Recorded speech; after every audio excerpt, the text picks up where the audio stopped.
Open Adoption and Family Services, Birthparent Voices, Real People, Stories, and Choices. Says Birthparent Katelyn, trust yourself.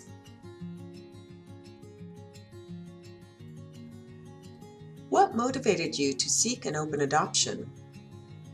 I was motivated to seek an open adoption because I was young. I was only 17 years old.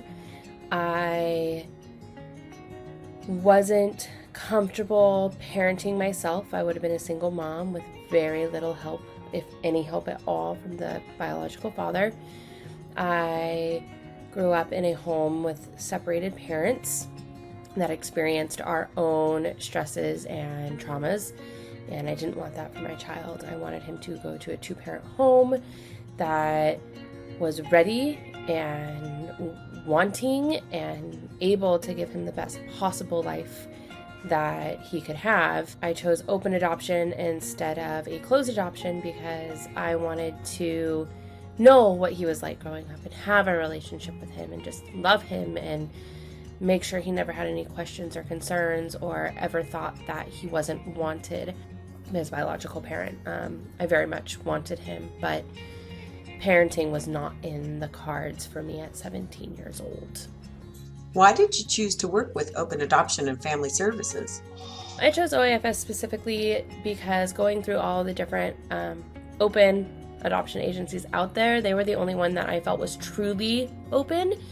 It wasn't open with contingencies. It was very child and birth parent focused. And so I wanted to make sure that my voice was heard and that my wishes were respected. And it seemed that OAFS was, at that time, the only one that was doing that. They put all of the cards in my hand. It was up to me to pick the adoptive parents. It was up to me to say how many visits a year I wanted. What qualities were you looking for in choosing a family to raise your child? So I wanted to make sure that they really looked at family and family events as significant, that they would be included, that we go to weddings and we go to birthdays. Do they in person really align with what is said on paper? And it did. I mean, there's always a few differences, mostly in sports and college teams, but we could get over those. But as far as like the really, really important things went, like we very much aligned on those topics. And after that first meeting, I felt 100% confident that this would be the family that raised my child. What was it like when you met Shelly and Rick and began your relationship? They're very, very friendly. They're very caring people. They were very sensitive to the situation and were very kind. Describe your relationship with Zach and his parents. It's just like my relationship with any of my family, really. Like I said, he will be 18 in September, so we're 17 years into this. I've always felt very included in their family. They have always sent pictures and letters and artwork. When he was younger, we had a lot of visits. We would visit anywhere between 5 and 7 times a year. As he's gotten older, his school schedule and sports and things like that have made it so we don't see each other in person as often. But when we do, they're usually longer stays or longer visits.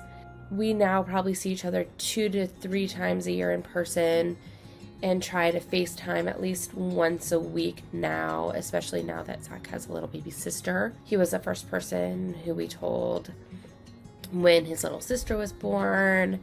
He has come down and visited us just by himself. We've gone to see him when he was in town for school events and take him out to dinner. I talk to his parents on the side without ever talking about what Zach's doing. I have a relationship with them outside of Zach. Everyone is welcome and everyone is loved and everyone knows that they're loved, and there's really no questions about where anybody fits into this weird little puzzle. It all fits. Do you feel that Zach knows how much you love him and want to be involved in his life? I do not think Zach ever doubts how much I love him and care for him and want him in my life. We do as much as we can to involve him in every aspect of our lives that we feel is important to his. We call and ask him about his, debates and his school and just to see how he's doing and invite him on camping trips or just down to visit. Between his parents and us, we reach out and we do all that we can in order to make sure he knows that we love him. How has open adoption changed your life? I've been able to, since placing him, attend college, travel abroad, study abroad, graduate from college, buy a house, get a career that I love, and get married and have my own child 17 years later. Without open adoption, I would most likely still be a struggling single parent in the town I grew up in with very little, if any, support. He would not have the life he has today, and I would not have the life I have today. And honestly, I feel we're both in a better place because of open adoption. And I'm very thankful that open adoption was there when I needed them to be, and that they've been there ever since, and they're continuing to be there for other women in need. How has this experience impacted your worldview? I'm much more aware of how people view adoption now than before, and I'm surprised that in 2020 we still view adoption as abandonment, and that's absolutely not the case. What would you like the world to know about open adoption? I would want the world to know it's not abandonment, that we all do love our children. Whether you put your child in open adoption by choice, or if social services stepped in, or whatever the reason was that you placed your child in an open adoption, all birth parents love their children. And I think that's something not a lot of people know. And I think that that's something everybody needs to know, is that all birth parents love their children. Thank you, Katelyn. Open Adoption and Family Services. Birthparent Voices.